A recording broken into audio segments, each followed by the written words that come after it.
नमस्कार दोस्तों, आप देख रहे हैं 4 PM महाराष्ट्र और मैं हूं मयूर परीख।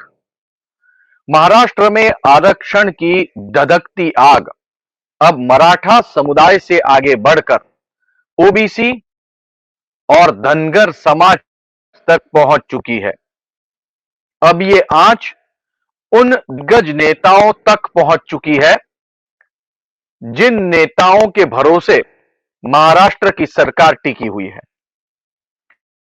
दरअसल बात यह है कि महाराष्ट्र सरकार में मंत्री और वरिष्ठ नेता राधाकृष्ण विखे पाटिल, इन पर आज पीला रंग फेंका गया।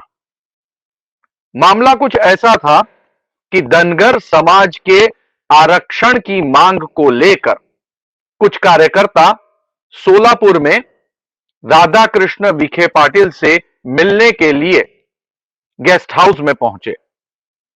पुलिस ने उन्हें पहले परमिशन के लिए सिक्योरिटी क्लियरेंस दिया, बाद में राधाकृष्ण विखे पाटिल से वो मिलने के लिए पहुंचे और उन्होंने राधाकृष्ण विखे पाटिल को अपना लिखित निवेदन दिया।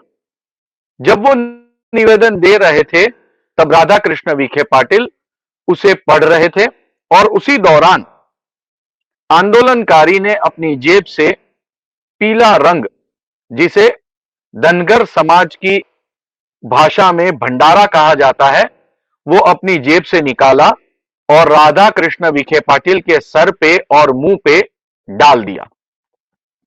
दोस्तों, इसके बाद क्या होना था? लात और भूसों से उस व्यक्ति की कुछ समय तक पिटाई हुई। मंत्री बीच में आए और उन्होंने पिटाई बंद करवाई। पुलिस उन कार्यकर्ता को लेकर वहां से चली गई, लेकिन उन आंदोलनकारी कार्यकर्ताओं ने यह बात साफ कर दी मीडिया के सामने कि आने वाले दिनों में मुख्यमंत्री और उप मुख्यमंत्री के चेहरे पर भी कालिख पोती जाएगी।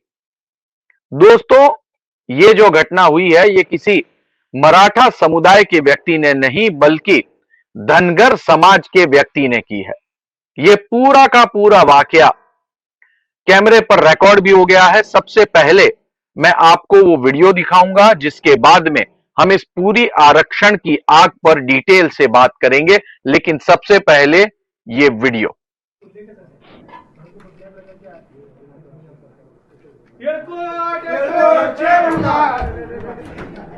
एसटीच्या मालकांनी झालीच पाहिजे. कोण म्हणतंय देत नाही, घेतल्याशिवाय राहत नाही. ओबीसी आरक्षणाला धक्का लागला नाही पाहिजे. एलकोट एलकोट राहू दे एलकोट एलकोट आरक्षणाच्या मालकांनी कोण म्हणतंय देत नाही.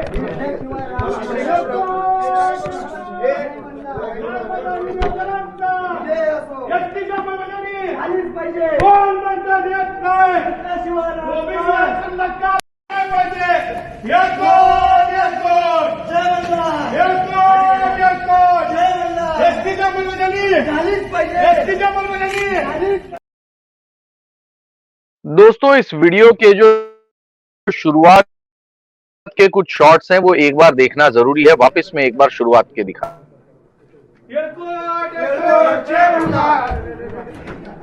एसटीच्या मालकांनी झालीच पाहिजे.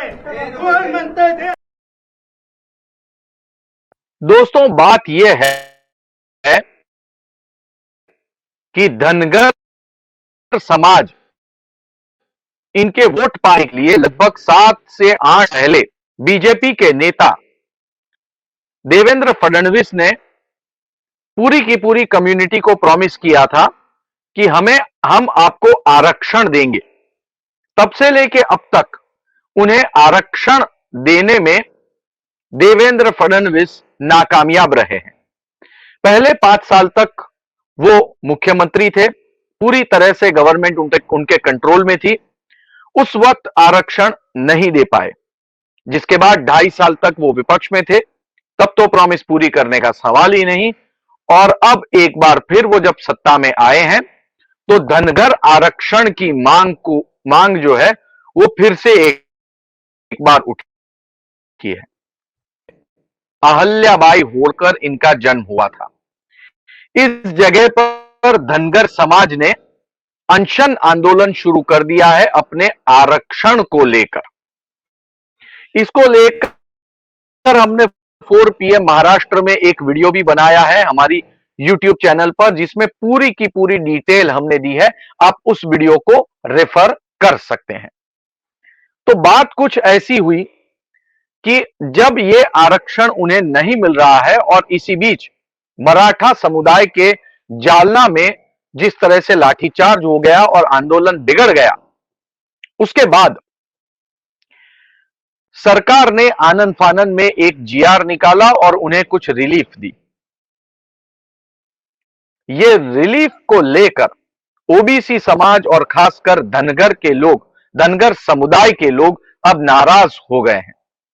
धनगर समुदाय का यह कहना है कि यदि मराठाओं को आरक्षण के लिए आप 24 घंटों के भीतर कोई फैसला कर सकते हैं, तो फिर धनगर के लिए क्यों नहीं कर सकते। इसी के साथ जैसा कि हमने सुना, आंदोलनकारी ये भी बात कर रहे हैं कि अगर आप मराठाओं को आरक्षण दे रहे हैं तो OBC आरक्षण को किसी तरह की क्षति नहीं पहुंचनी चाहिए। यानी कि ये जो आरक्षण का मामला है, ये अब पूरे के पूरे गणित को बिगाड़ रहा है। महाराष्ट्र में भारतीय जनता पार्टी ने तमाम छोटी छोटी पार्टियों को इकट्ठा किया, जिसे माधव यानी कि मा, ध और व, माड़ी, धनगर और कुणबी, इन कम्युनिटीज को इकट्ठा करके उन्होंने सत्ता तक अपना रास्ता बनाया इस माधव कम्युनिटी के भरोसे। और अब जब मराठाओं के आंदोलन के चलते आरक्षण देने की बारी आ रही है, तो यह कम्युनिटी सोच रही है कि हमें बहुत कुछ कम मिला है और इसीलिए अब ये जो आरक्षण का मामला है, एक समुदाय को खुश करने के चक्कर में दूसरे समुदाय नाराज होना शुरू हो चुके हैं। बीजेपी को एब्सोल्यूट मेजॉरिटी चाहिए और इस एब्सोल्यूट मेजॉरिटी के लिए बीजेपी मराठाओं को अपनी तरफ करना चाहती है, साथ ही ये जो छोटी कम्युनिटी है उनको भी अपने साथ रखना चाहती है। लेकिन वो कहते हैं ना कि दो नाव पर सवार होना हमेशा मुश्किल रहता है। तो ये दो नाव पर की सवारी इस समय भारतीय जनता पार्टी को मुश्किल और परेशानी देह बन रही है। मराठा समुदाय को तो आरक्षण देने के लिए GR निकाल दिया, यानी कि उन्हें दूसरे समाज का कुणबी सहार पर उन्हें आरक्षण मिलेगा, लेकिन धनगर समाज का क्या। इसे लेकर अब धनगर समाज सड़क पे उतर आया है। पहली बार किसी बड़े नेता के चेहरे पे पीला रंग फेंका गया है और अब आने वाले दिनों में मुख्यमंत्री और उप मुख्यमंत्री के चेहरे पर भी कालिख पोते जाने की बात कही जा रही है। कहने की जरूरत नहीं है कि आरक्षण के पछड़े में मौजूदा सरकार अब फंस गई है और रास्ता कैसे निकलेगा, यह देखना बड़ा ही दिलचस्प होगा।